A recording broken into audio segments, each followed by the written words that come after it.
হাতে থাকা স্মার্টফোনটি শুধু ফেসবুক স্ক্রোল করার জন্য নয়, এটা আপনার ভাগ্য বদলানোর হাতিয়ার হতে পারে। দক্ষতা অর্জন করুন। গড্ডালিকা প্রবাহে গা ভাসিয়ে না দিয়ে নিজেকে এমন এক উচ্চতায় নিয়ে যান, যেখানে পরিস্থিতি আপনার পেছনে ছুটবে, আপনি পরিস্থিতির পেছনে নয়। মনে রাখবেন, কয়লা যত বেশি চাপে থাকে, তত দ্রুত তা হীরায় রূপান্তরিত হয়। বর্তমান বাংলাদেশের এই কঠিন সময়টাই আপনাকে একজন শক্ত মনের মানুষ হিসেবে গড়ে তোলার সেরা সুযোগ। তাই আজ থেকেই আফসোস করা বন্ধ করুন। কে আপনাকে ছেড়ে চলে গেছে, অতীতে কি ভুল করেছেন, পকেটে আজ কত টাকা কম আছে, এসব ভাবা বন্ধ করুন। নিজের চোখের জল মুছে আয়নার সামনে দাঁড়ান। নিজেকে বলুন, আমি লড়তে এসেছি, হেরে যাওয়ার জন্য নয়। এই দেশটা আমাদের। এই দেশের অর্থনীতিকে, আপনার পরিবারকে আর আপনার নিজের ভাগ্যকে বদলে দেওয়ার দায়িত্ব কিন্তু আপনারই।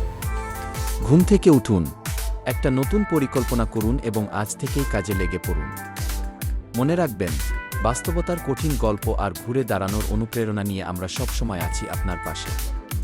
আজকের এই কথাগুলো যদি আপনার মনের কোথাও একটুও নাড়া দিয়ে থাকে, ভোর হওয়ার আগের সময়টাই কিন্তু সবচেয়ে বেশি অন্ধকার হয়।